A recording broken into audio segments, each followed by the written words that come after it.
right, good morning, everybody. Week 2 in the NFL. Larry Krueger joined by Damon Bruce. A little teaser of our show tomorrow, the Wake Up 49er episode number 2.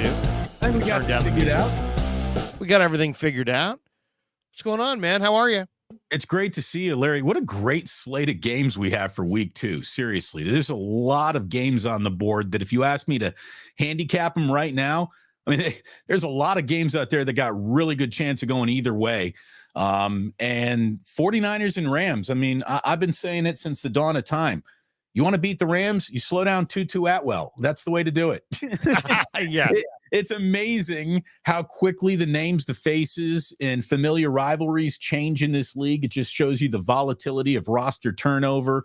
And with Cooper Kupp being sidelined here at the beginning of this season, the 49ers are going into SoFi Stadium with a list of concerns that they've really not dealt with before. So even though there's a lot of familiarity in this rivalry, there's a ton of unfamiliar going on today just on that football field. And a game that I think the 49ers are built to win convincingly might be a little tighter than any 49er fan likes, or they go down there and roll. I don't see the Rams having a big win over the 49ers today. Maybe they edge them out in crunch time, but this is either going to be Niners close or Niners really loud, I think, today.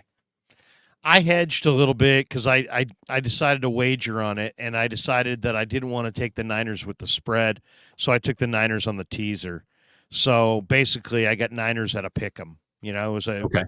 So I feel great about the Niners as a pick 'em. I don't feel great about the spread. What else did you tease it with? I teased it with the New York Giants in Arizona. Which I think I think Arizona's really bad, and I think the Giants just got ambushed by the Cowboys. I think the Giants will play better here in week 2. So I got Giants over Arizona, and I've got Niners over Rams tied together. And, we'll see how it goes. I mean, I don't know what you think of the Giants. They definitely didn't look very good against Dallas in week 1. But, yeah, it's Niners plus a half, and the Giants plus 3.5. And it's funny, so, Larry. Even if I got beat by a field goal by Arizona at the last second, I still win on the hook. On the cover, hook. Baby. The hook always gets you. One of the things that I was talking about this week is if you are a 49ers fan, what you really want is for the Giants to beat Arizona. First of all, you want all your division rivals catching losses whenever they can be served. Even a bad team like Arizona, lose as often as possible. But I also don't think that the 49ers want a winless Giants team on a short week, because NFL teams trying to avoid a 3-0 start are some of the most dangerous animals in the forest, because they know that this is basically our first you got to do something afternoon. When you don't want to be 0-2, obviously. You really don't want to be 0-3. Historically, 0-3 starts in football are tragic. That's the death knell. Yeah, it really is for playoff expectations. You don't want to be there. And all of a sudden, the good feeling that the Giants had, which evaporated quickly with such a bad, devastating opening night loss on Sunday Night Football.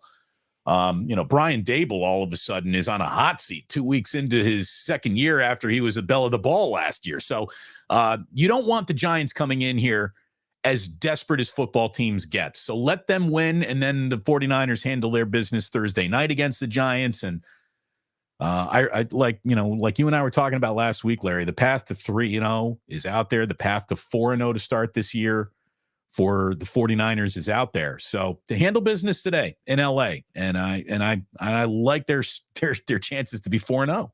Let's go through the slate, and then we'll finish up. We're just going to do a brief show here, but let's go through the slate, a little preview of the slate. By the way, Larry, can we use the audience once again to just ask, can someone go over to my page to make sure they're watching it over there? I believe they are. I think it's happening.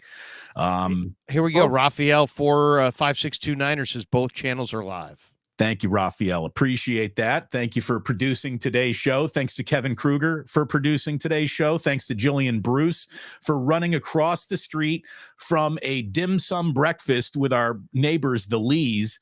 And she runs over. She could have brought me a little dim sum for breakfast. I mean, she did. She did. She didn't.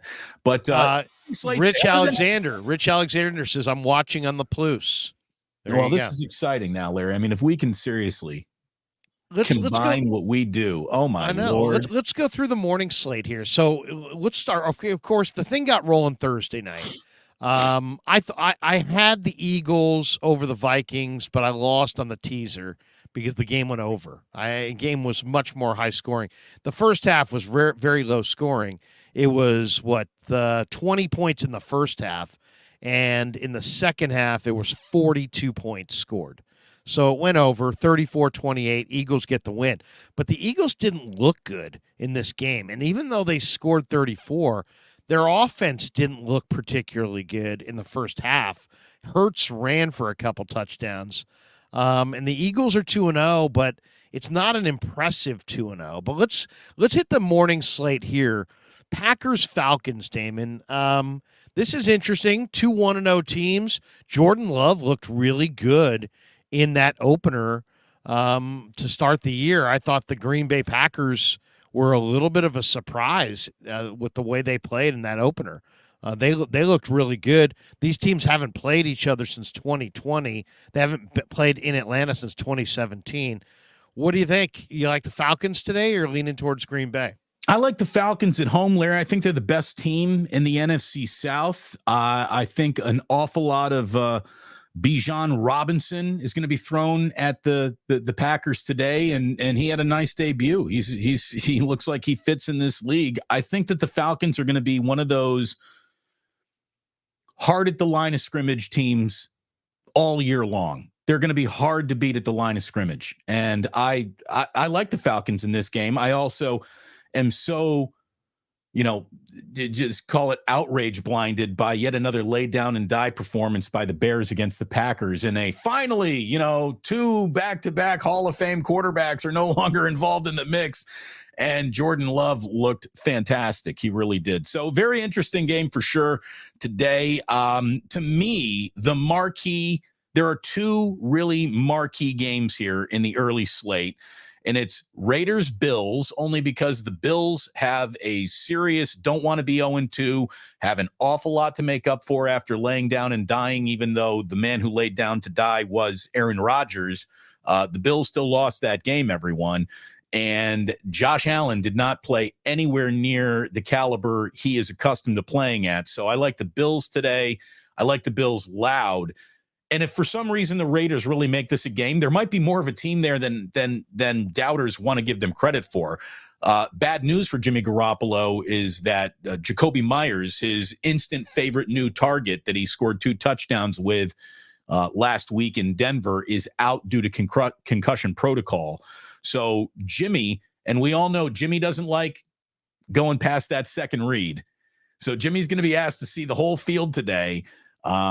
I like the Bills loud over the Raiders, and Ravens Bengals is really interesting. I mean, yeah.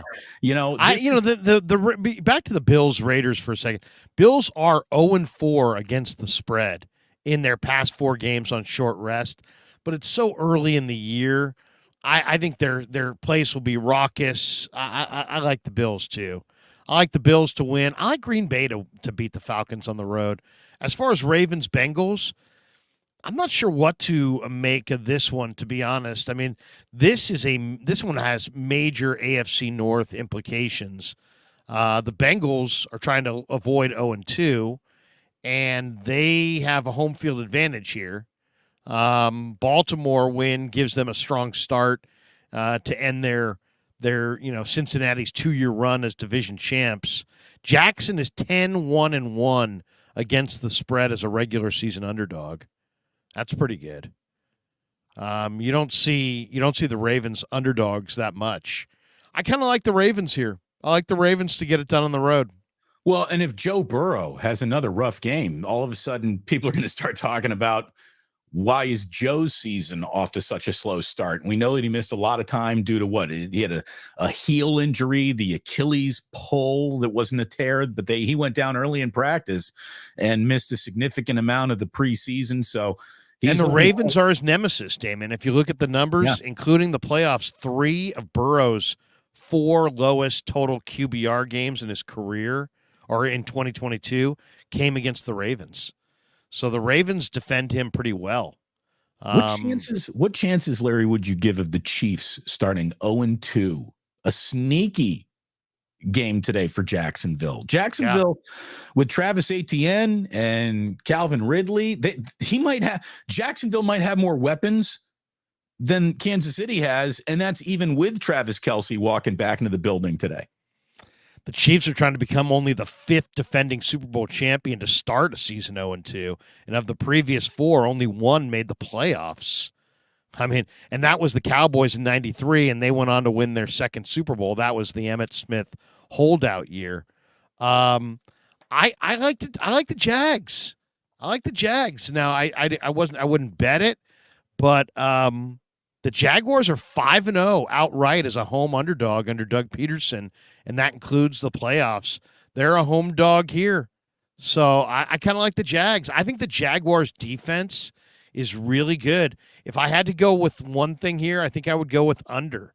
I think I would go with under the 50.5. I think Jaguars' defense slows down Kansas City. I think Kansas City with Chris Jones back, probably puts a lag on the Jaguars' offense. I think that might be a little bit lower scoring. That's the biggest over-under on the day, isn't it? 50 is a lot of points, man. Yeah. And when you're looking at 2 explosive offenses. I see a couple of 47s. Bills-Raiders going off at 47. What do you think of Seahawks-Lions? I think the Seahawks might be able to pull the upset against the Lions on the road. Seahawks are desperate going into this one. Lions at home, a lot of expectations. They've had now over a week to read their press clippings after beating Kansas City, so they're probably coming in feeling pretty good about themselves. I love the way you're thinking, because betting on the Lions to disappoint with any element of expectation attached to them is normally historically a very safe bet in the NFL. But it is 4.5. Detroit minus 4.5. At least that's the line I'm looking at right now on ESPN. Maybe it moved a little bit. The reason why I think the Lions are the play here, though, and I agree with you, Seattle's looking to avoid that 0-2 desperate start. I just saw one of the best offensive line games I've seen in a while.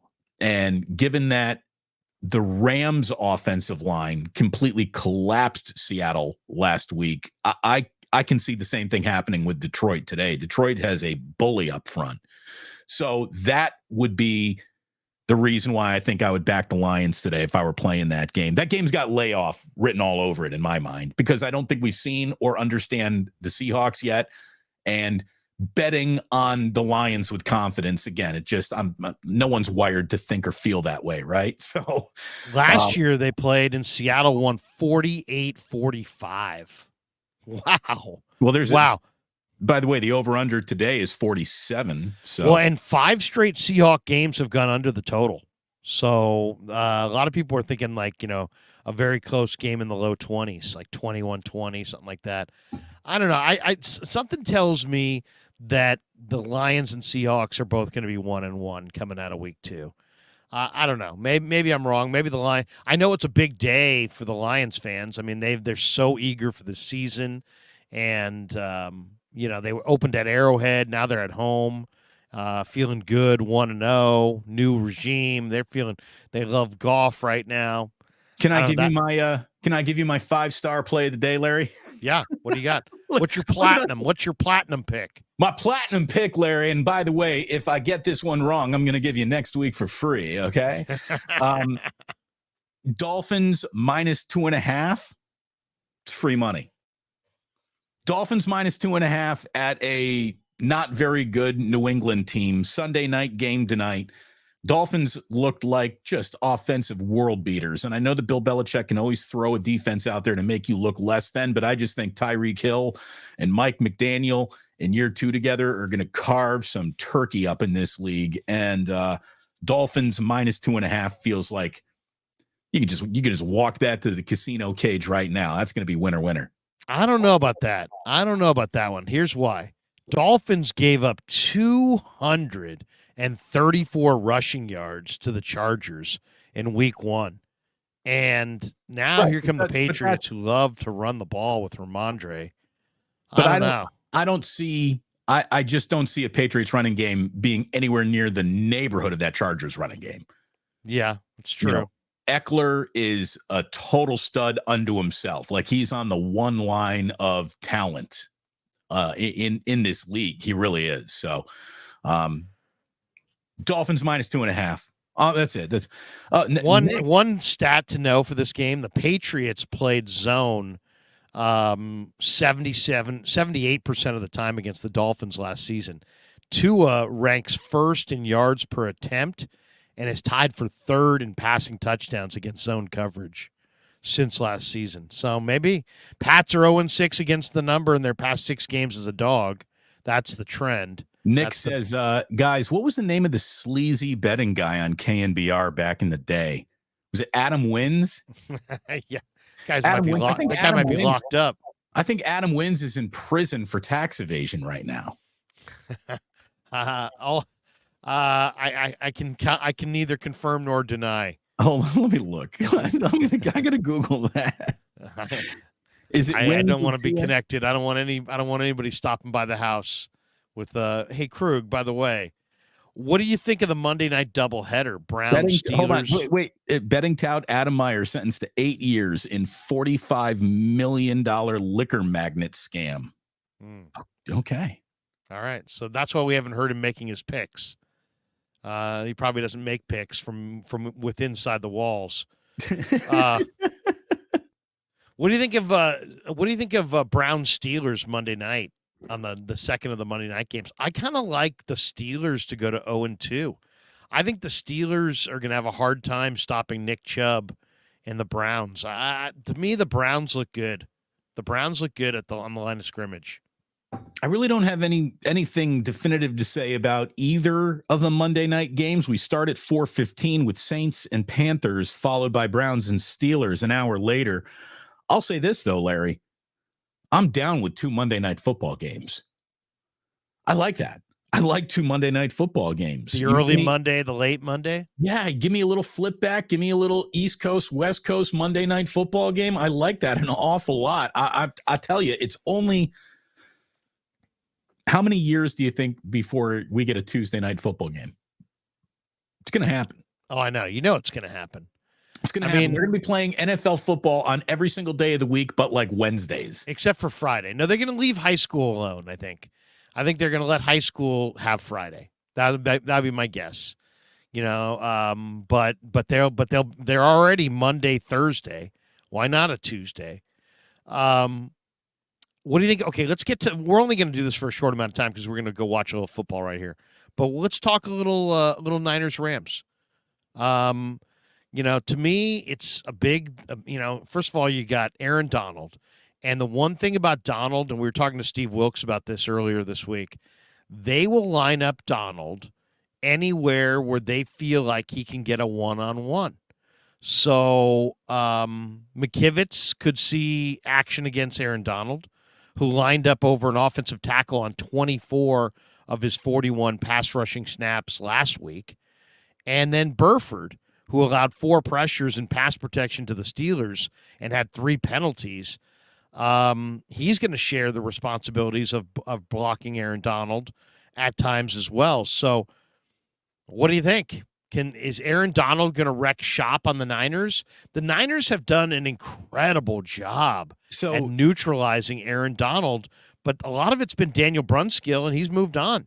That's exactly what I was talking about. Where's Daniel Brunskill when you need him? Daniel Brunskill would have a game that was unimpressive against the NFL, and then it would be Rams week, and Daniel Brunskill would be the Aaron Donald neutralizer almost by himself. It's one of the oddest things in the world. A very average player turns into Superman when he runs into a historically great defensive tackle like Aaron Donald, who is Larry, when we talk about the single greatest football players of my lifetime, Aaron Donald's on that list. Certainly on the list if we're just restricting it to the defensive line. I mean, he's up there with the Bruce Smiths, Reggie. You know, the Reggies, all the greats. The line that every 49er fan is hoping that Nick Bosa ends up on one day.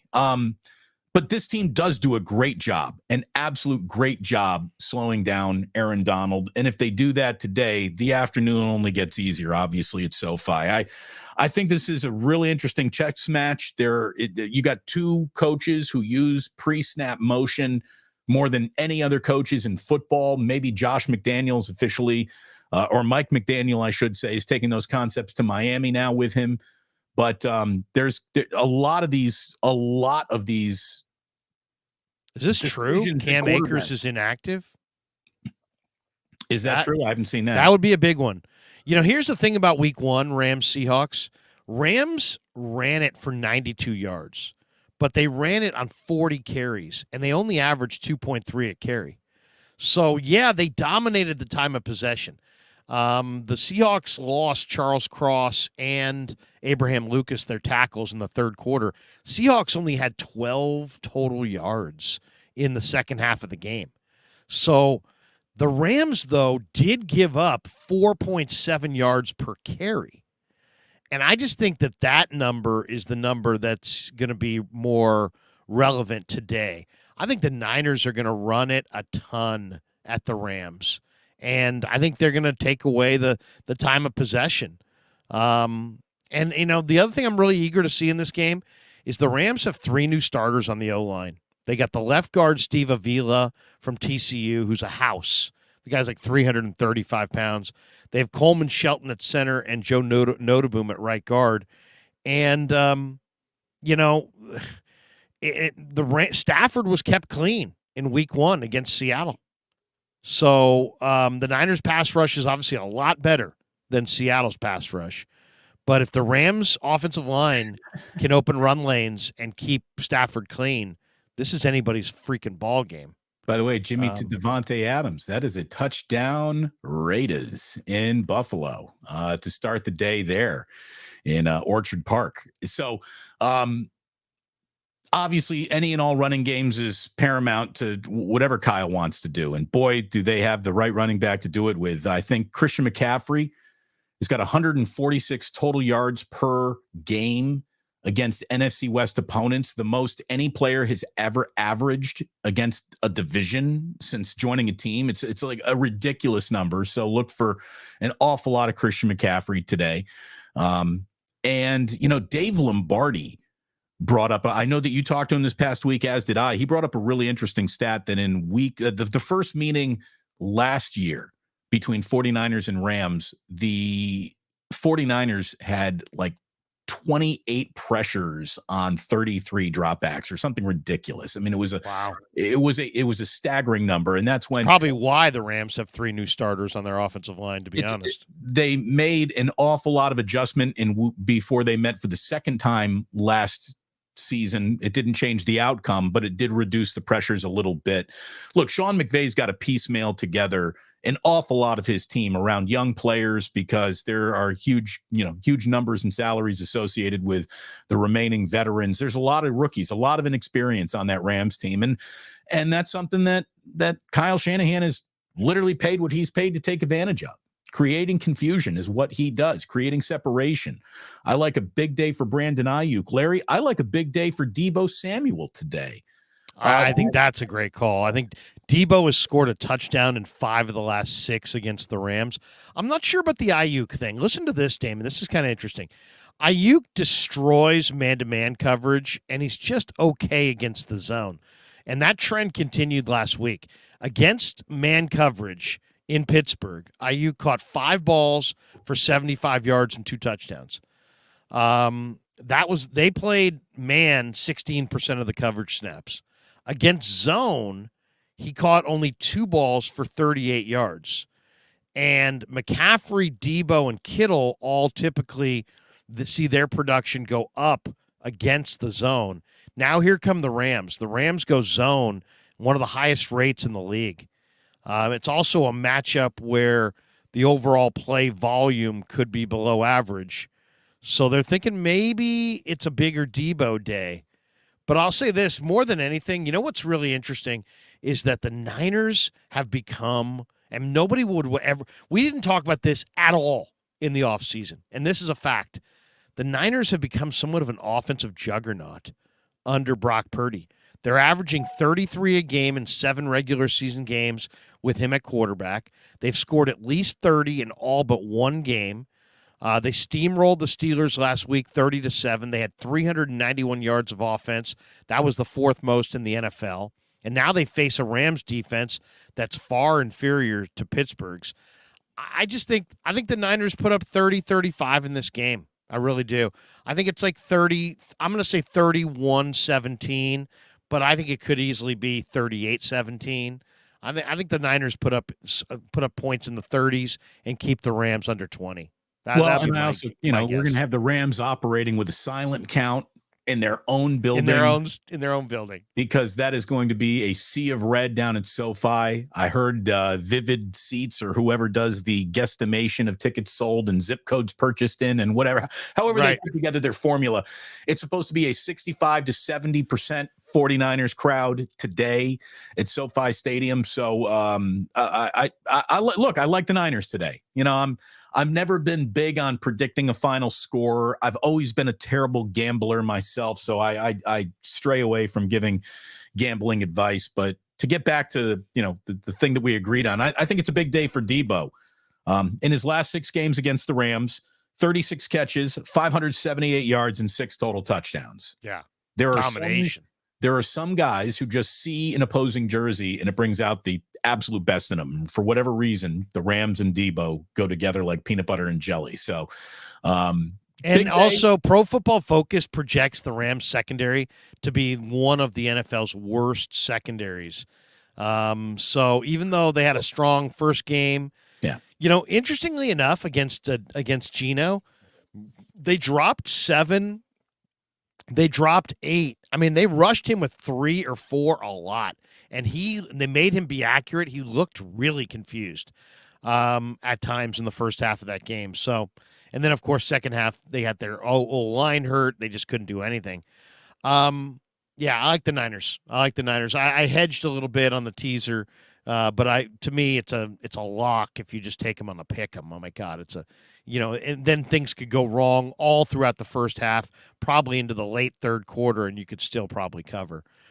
That's going to do it for us. Roughly a half hour in the books. Let's tease what we got cooking. I'm going to be in the post game with Kev and with Baller.